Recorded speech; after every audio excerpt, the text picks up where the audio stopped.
Oh, hello, I didn't see you there. I was just thinking about copyright law.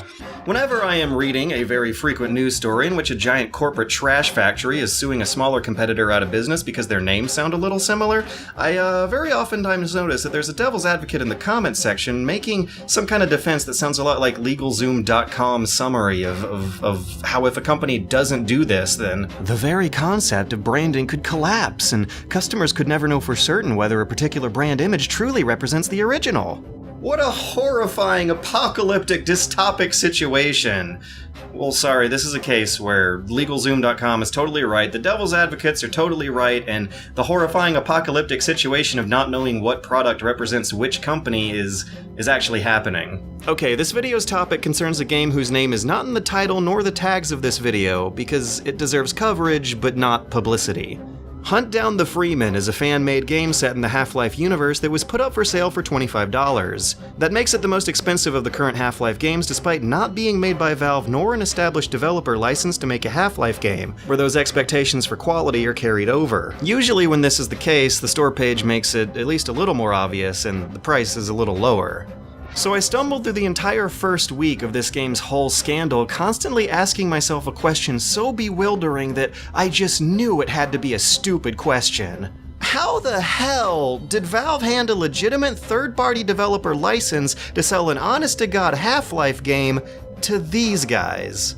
The short answer is that they didn't. Well, they didn't get the kind of license I thought they did. The long answer is that Valve's current Source Engine policies predicated this. They made a niche for games like this, and this game in particular is playing very fast and loose with those policies, which are the result of a long, roller-coastering history of Valve putting faith in fan projects. There's a very important bit of context here. I swear I'm not an idiot. I made a dumb assumption about a game Valve didn't make, but I can explain myself with one very easy and simple example.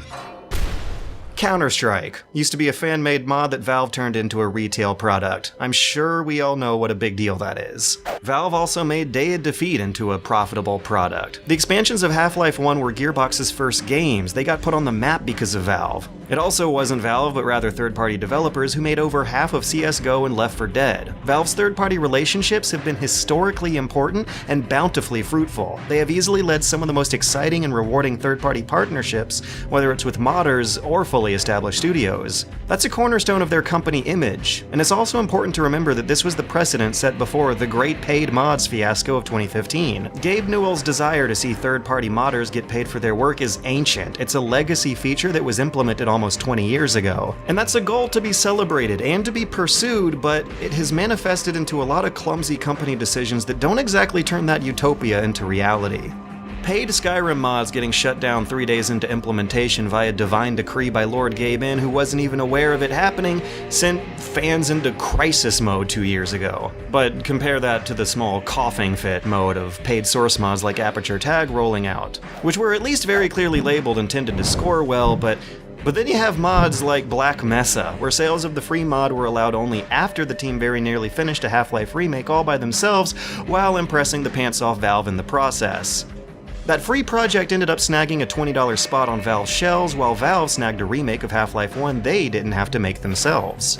What are more unknown are things like 2017's Prospect, a $10 Half-Life fan game with another weird story of an individual Valve partnership which, like those other examples, goes to lengths to clarify its fan-made origins and had the process well publicized. So while Valve has a history of doing this sort of thing, they're also going through a spell of trying to publish and license off games again. After all, we've got Quotes trying to hype people up for Artifact. Meanwhile, Bridge Constructor Portal was recently released, which may be 5 years out of its time, but as far as third-party spin-offs go, it's perfectly fine. It manages to match the art style, the writing style, and even dug up the old voice actors of the source material they were licensed to represent, all of which paints the picture of a Valve that is trying to drum up publicity and put themselves back on the map again.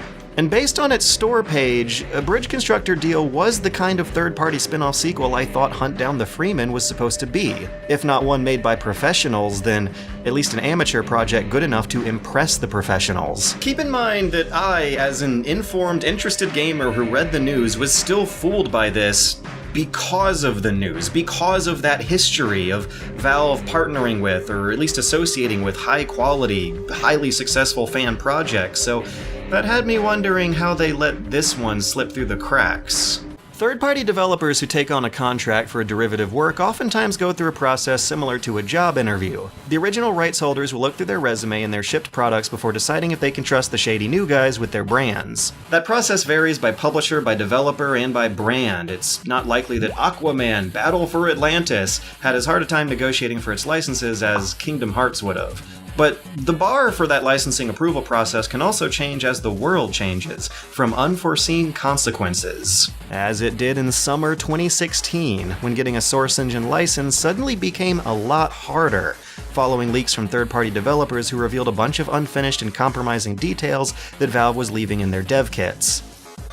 Now, disclaimer, please be aware that a lot of what I'm about to say is going to be theory crafting and deduction based on looking at patterns and narrowing down possibilities based on plausible rumors that would explain everything. Because what happens in licensing contracts stays in licensing contracts. Those documents are some of the most precious intel in the business, and no one involved wanted to tell me exact numbers for what the process was like and what the approval was like. However, the director of the game did come awfully close to spilling the beans on air 2 years ago, and I'll be getting to that one in a minute. So anyways, back in 2016, a bunch of leaked Valve assets were appearing on Facepunch forums, and the leaks were suspected to originate from third-party Source Engine developers who got a hold of a source development license, which, at the professional level, behind those tens of thousands of dollars of investment capital, buys you access to a huge repository of assets left over from Valve's source games. Hundreds of gigabytes worth of behind-the-scenes Half-Life creation materials are stored on Valve servers remotely,